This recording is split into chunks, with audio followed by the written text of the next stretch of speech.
الحمد لله الذي أنزل على عبده الكتاب ولم يجعل له عوجا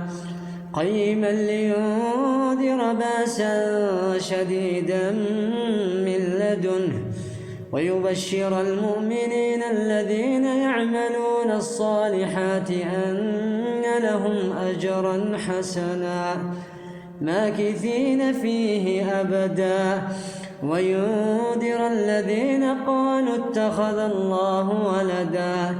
ما لهم به من علم ولا لآبائهم كبرت كلمة تخرج من أفواههم إن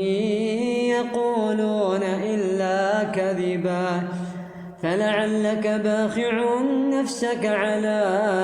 آثارهم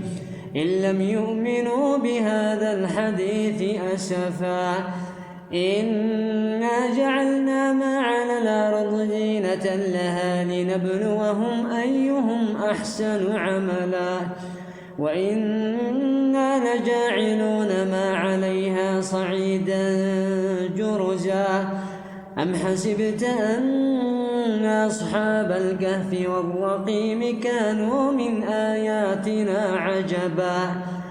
إذا والفتية إلى الكهف فقالوا ربنا آتنا من لدنك رحمة